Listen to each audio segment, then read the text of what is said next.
هو الذی ينزل على عبده آیات بینات لیخرجکم من الظلمات الی النور، وہی تو ہے اللہ جس نے اپنے بندے کے اوپر آیات بینات نازل کی ہیں تاکہ ان کے ذریعے سے تمہیں اندھیروں سے نکال کر روشنی میں لے آئے۔ شرک کے اندھیرے، الحاد کے اندھیرے، ان تمام اندھیروں سے نکال کر میٹیریلزم ہے اور دوسرے ازم ہیں، ان سب سے لاجیکل پازیٹیوزم ہے، ڈارونزم ہے، مارکسزم ہے، ان سب اندھیروں سے نکال کر اور ایمان کی روشنی میں لانے والی چیز اللہ کی کتاب۔ لیکن وہ کب؟ صرف تلاوت کرنے سے نہیں ہوگا۔ صرف تلاوت کریں گے تو ثواب تو ہو جائے گا، ثواب ملے گا۔ آپ نے وقت نکالا ہے، آپ بیٹھے ہیں قرآن پڑھ رہے ہیں، یہی وقت آپ کسی اپنی دنیاوی جو ہے کام میں لگا سکتے تھے، آپ نے لگایا تو ایک اجرت تو ملے گی، اجر تو ملے گا۔ اس سے ایمان پیدا نہیں ہوگا۔ ایمان پیدا ہوگا قرآن کو اپنی آنکھ سے اس کی زبان میں پڑھ کر۔ اپنی آنکھ سے پڑھنے کا مطلب کیا ہے؟ not through the eyes of a translator۔ آپ نے قرآن کا ترجمہ پڑھا، یہ آج پڑھ لی، پھر ترجمہ دیکھ رہے ہیں، تو ترجمہ کس نے کیا؟ مترجم نے کیا ہے۔ For you it's a second hand knowledge۔ اور ترجموں میں پھر اختلافات بھی ہیں۔ قرآن کو اس کی زبان میں سمجھا جائے اور اپنی آنکھ سے پڑھا جائے تو قرآن دل میں یقین پیدا کرتا ہے۔ یہ وجہ ہے جو میں نے اپنی زندگی کا اکثر و بیشتر حصہ اس کام میں لگایا۔ قرآن خاص طور پر پڑھے لکھے لوگوں کو دعوت دینا، قرآن پڑھو، عربی سیکھو۔ ابھی آپ کے سامنے رپورٹ آئی، ناظرہ قرآن پڑھانے کے تو ہمارے بے شمار مدارس ہیں، حفظ کے مدارس ہیں، لیکن ان حفاظ میں سے 90% کو پتہ ہی نہیں چلتا ہم نے کیا پڑھا ہے۔ نہ تراویح میں کھڑے ہوئے لوگ جو پیچھے ہوتے ہیں انہیں پتہ چلتا ہے کہ ہم نے کیا سنا ہے۔ تو ٹھیک ہے، ثواب تو ملے گا۔ تراویح میں آپ نے گھنٹہ لگایا، سوا گھنٹہ لگایا، آپ نے محنت کی ہے، 20 رکعتیں پڑھی، ثواب تو ملے گا۔ لیکن اس کا وہ افادہ جو قرآن سے ہونا چاہیے کہ قرآن آپ کے اندر آگ پیدا کر دے، وہ جذبہ پیدا کر دے کہ ان صلاتی و نسکی و محیای و مماتی للہ رب العالمین، میری نماز اور میری قربانی اور میری زندگی اور میری موت سب اللہ کے لیے۔ اسی لیے عربی زبان کے سیکھنے کے لیے یہ، ویسے تو میں تو یہ کام الحمدللہ کر رہا ہوں۔ مولانا مودودی کا پمفلٹ میں نے پڑھا تھا 1950 میں، I was 18 years old۔ شہادت حق کے نام سن کر کتاب سے آج بھی موجود ہے، پڑھیں، جس میں یہ تصور آیا کہ ہر مسلمان کے ذمے خود مسلمان بنے، دوسروں کو اسلام کی دعوت دے اور اسلام کو قائم کرنے کی جد و جہد کرے، اور اس کے لیے ایک جماعت ہونی لازمی ہے۔ یہ سبق میں نے 1950 میں پڑھا تھا، الحمدللہ اپنے پورے زمانہ طالب علمی میں اور اس کے بعد سے لے کر آج تک اس پر عمل کر رہا ہوں۔ بس غلطی مجھ سے جہاں اختلاف ہوا وہ یہ کہ الیکشن کی طرف جا کر آپ نے غلطی کر دی، اب آپ ایک پولیٹیکل پارٹی بن گئے۔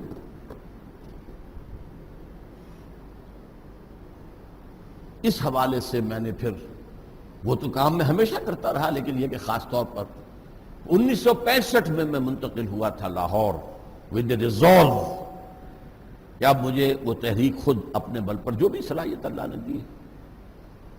پہلے میں انتظار کرتا رہا، جماعت اسلامی سے بعد بڑی بڑی شخصیتیں بھی علیحدہ ہوئی تھی اس زمانے میں، مولانا امین حسن اصلاحی، مولانا عبدالجبار غازی، مولانا عبدالغفار حسن، ابھی حال ہی میں انتقال ہوا ہے، اللہ تعالیٰ ان کی مغفرت فرمائے۔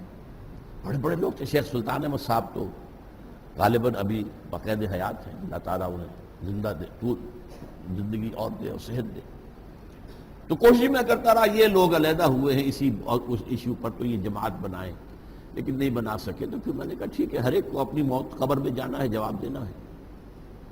تو پھر میں نے 1965 میں فیصلہ کیا کہ اب میں لاہور جا کر اس کام کا آغاز کرتا ہوں، اور پہلا کام وہی قرآن کا پڑھنا پڑھانا۔ خیرکم من تعلم القرآن وعلمہ۔ لیکن ہمارا یہ قرآن کو پڑھنا پڑھانا روایتی نہیں ہے، صرف حصول ثواب کے لیے نہیں ہے، یہ ہمارے اس پورے ریولوشنری پروسیس کا نقطہ آغاز ہے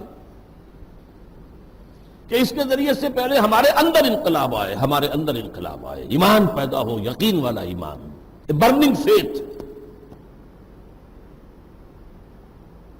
وہ ایمان جو ہے قرآن مجید کے ذریعے سے، تو اسی کی آپ نے کوئی داستان سنی، اسی کے لیے کوششیں ہو رہی ہیں، اسی کے لیے 1972 میں نے لاہور میں انجمن خدام القرآن قائم کی، پھر یہ انجمن خدام القرآن کراچی سندھ کراچی قائم ہوئی، وہاں قرآن اکیڈمی بنائی، یہاں قرآن اکیڈمی بنی، پھر ملتان میں اور جگہوں پر بھی چھوٹی چھوٹی اکیڈمیز بنی۔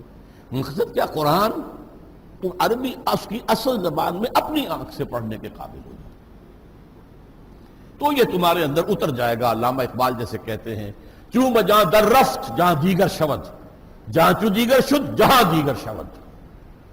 جب قرآن کسی کے اندر سرایت کر جاتا ہے تو اس کے اندر انقلاب آ جاتا ہے۔ پہلے وہ کچھ اور سوچتا تھا، اب کچھ اور سوچتا ہے۔ پہلے زندگی عزیز تھی، اب موت زیادہ عزیز ہے، شہادت کی موت۔ شہادت ہے مطلوب و مقصود مومن، نہ مال غنیمت نہ کشور کشائی۔ وہ اندر کا انقلاب جو ہے وہ پھر ہے در حقیقت جو دنیا میں انقلاب لانے کا ذریعہ بن سکتا ہے۔ تو ہمارا قرآن کا پڑھنا پڑھانا بھی روایتی نہیں ہے، بلکہ اس مقصد کے لیے ہے۔ یہ وہی منہج انقلاب نبوی کا حصہ ہے کہ آپ کیا کرتے تھے؟ یتلو علیہم آیاتہ ویزکیہم ویعلمہم الکتاب والحکمہ۔ The starting point of that process of revolution was یتلو علیہم آیاتہ، آیات خدا بندی پڑھ کر سنانا لوگوں کو۔ اچھا ان کا معاملہ کیا تھا؟ صرف سنانا کافی تھا، کیونکہ زبان سب کی عربی، قرآن عربی میں، اس میں درس دینے کی ضرورت نہیں تھی۔ ہمیں درس دینے کی ضرورت ہے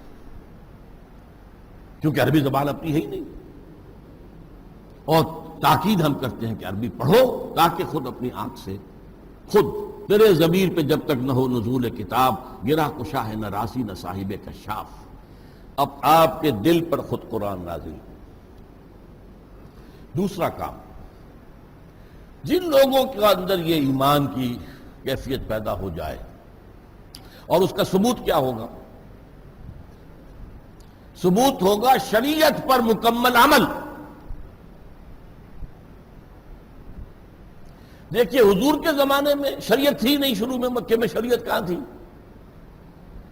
5 وقتہ نماز بھی آئی ہے کہیں 11ویں سال میں جا کے، سود بھی حرام نہیں تھا، شراب بھی حرام نہیں تھی۔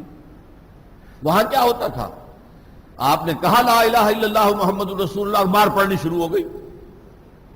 تو تربیت تو ہوتی ہی مار کھا کر ہے۔ تو آگ میں جل اور خاک میں مل، جب خشت بنے تب کام چلے، ان خام دلوں کے عنصر پر تعبیر نہ کر، بنیاد نہ رکھ۔ آج کیا ہوتا ہے؟ شریعت پر مار پڑتی ہے۔ آپ گھر کے اندر شرعی پردہ نافذ کیجئے، آپ کی برادری آپ کا بائیکاٹ کر دے گی۔ آپ سودی معاملہ ختم کرنا چاہیں، آپ کے گھر والے آپ کے دشمن ہو جائیں گے۔ کاروبار کی بساط ہم نے پھیلا رکھی ہوئی ہے بینکوں سے قرضہ لے لے کر، اب وہ اگر ختم کر دیں گے تو کیا ہوگا؟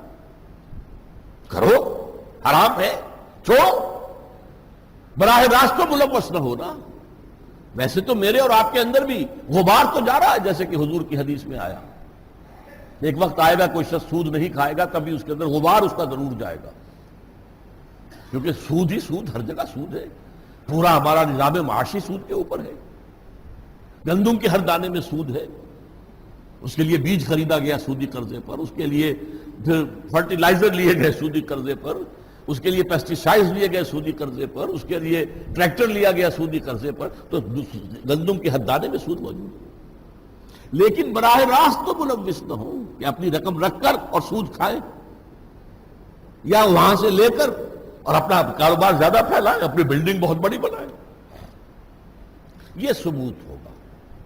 یہ نہیں ہے تو پھر اسلامی انقلاب کی بات نہ کرو، بدنام نہ کرو اسلام۔